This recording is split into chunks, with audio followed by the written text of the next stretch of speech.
Hi guys, welcome back to my channel. If you are new here, my name is Brittany. I read books and then I review them and sometimes recommend them. So I am in fact here with a new book review. It is Christmas Eve, so let's really look at the Christmas vibe that's going on in here right now. We got the fake fireplace. I got a little Christmas decorations. I got the stockings. I got my Christmas dress. Peep the earrings. I hope this is in focus. Come on. Okay, it's Christmas Eve. I'll most likely put this video out on Christmas Day or a couple days after that. I don't know yet. But happy holidays, season's greetings, Merry Christmas, all of that good stuff. The book that I'm going to be reviewing today is called What Storm, What Thunder by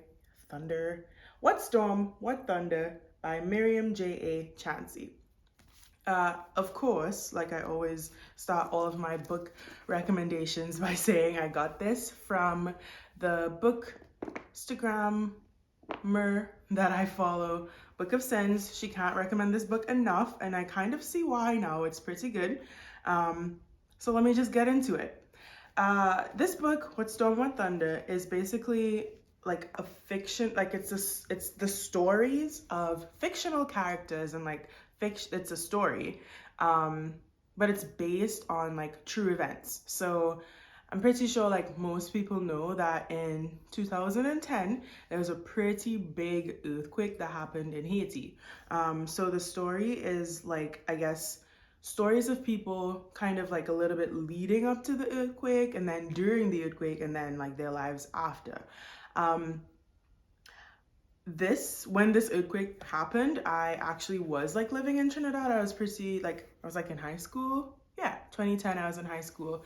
And so like I'd heard of it, but not really, I hadn't really like gotten into like, well, how much like damage, how much like deaths happened, like what, like which countries were helping, like what was really going on, how did they recover from it, you know? Because I'm a high school kid, I'm not really focused on that.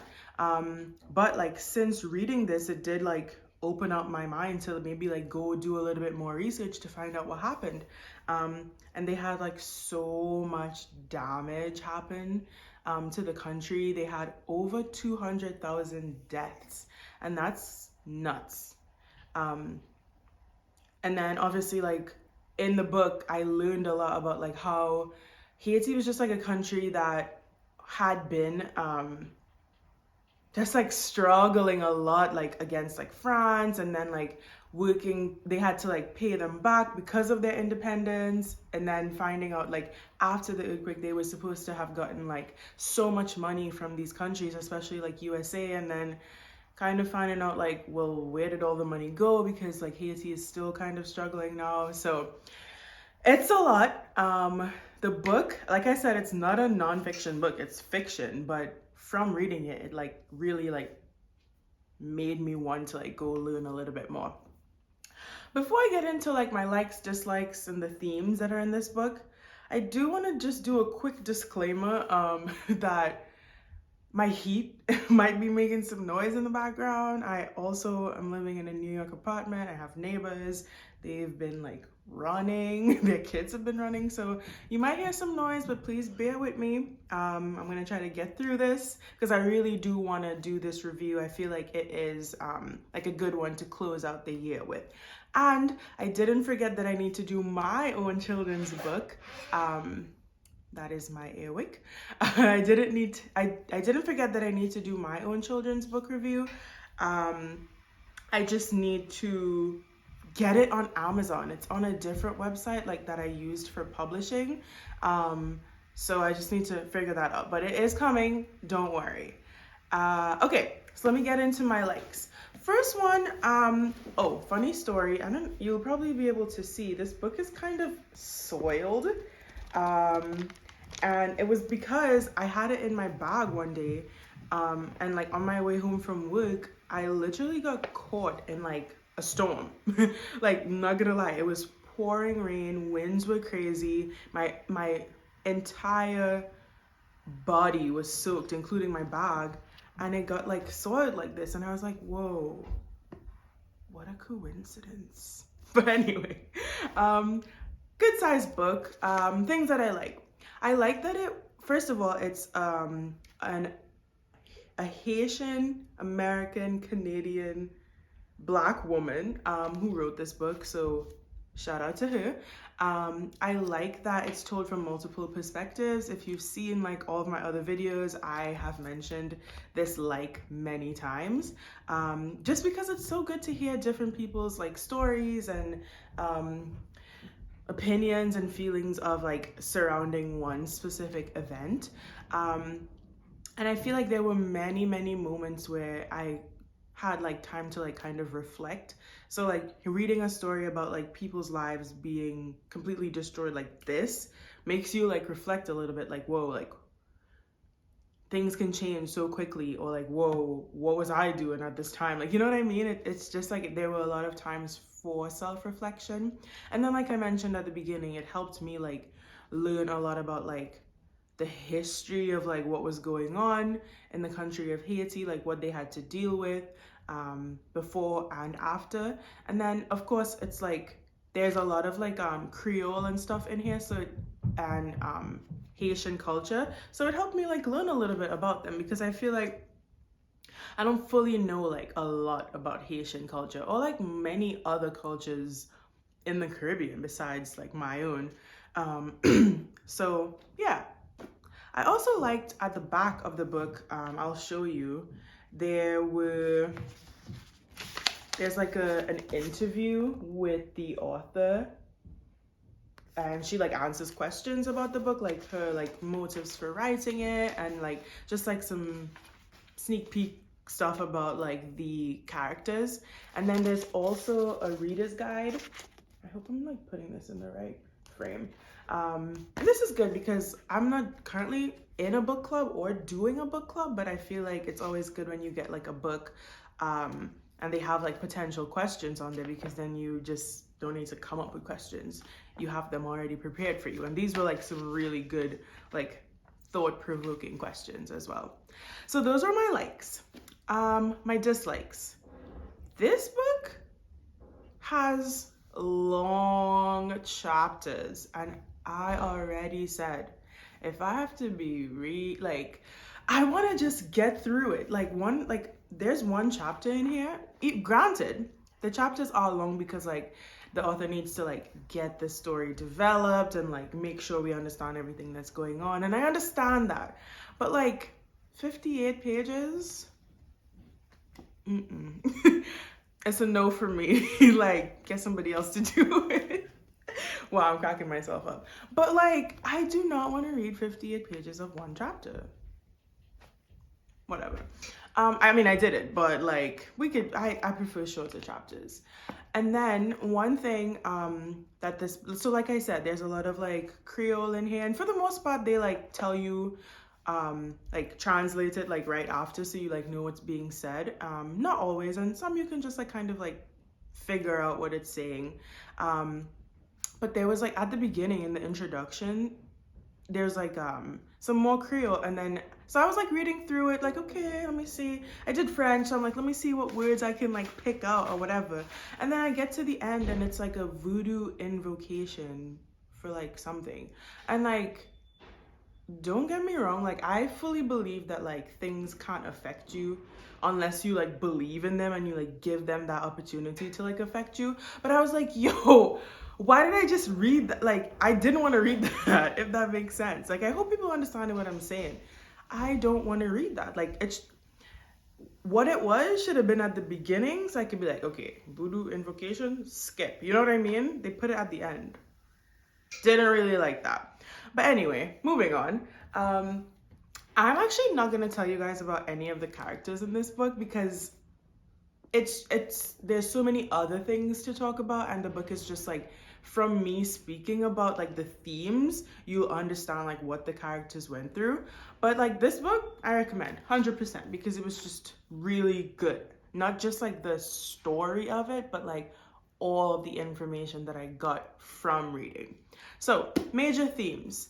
I guess you can learn a lot about like Caribbean life in this book. It talks about um, like market woman. I know like many Caribbean countries have like markets, and it's like a pretty big thing.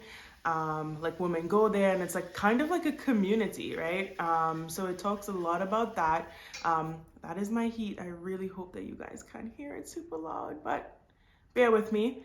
It talks about like, so those market women, they were there when they were doing their job when the earthquake happened.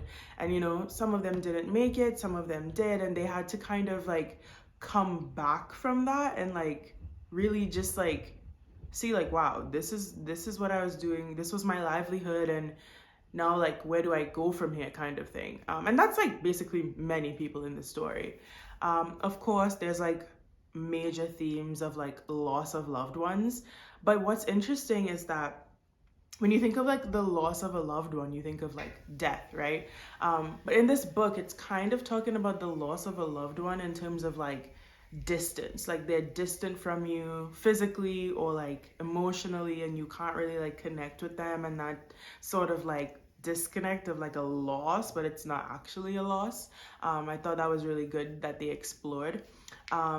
Strained parent-child relationship, like a kid growing up and then moving away for like a better opportunity, but then like kind of disconnecting themselves from like their parents. That was a big theme. And also like a child like trying to connect with a parent and it just never happening for whatever reason. There's many like tough jobs happening in this book. One character is like, it never says it officially, but kind of alludes to like them being a prostitute. There's another character who is in the business of selling water. And then after the whole earthquake, that was like a really like big commodity. And then he was kind of like grappling with like, should I be selling this to these people? Like, or should I really just be like giving it to them because they need them and this is my homeland? And like, you know, that kind of struggle. There's like a drug dealer in the book. There's one person who is Haitian but like goes to live in America, and they're like doing like taxi services and ends up like getting into like a really sticky situation. Like racism is involved, all that stuff. It also talks about like the dangers of these camps. So after they had the whole earthquake and stuff, told y'all gonna have to bear with me, okay? I'm in a New York apartment. After the whole earthquake, people had to go live in these camps. There was some like set up in the capital and like kind of out like further away from all the devastation.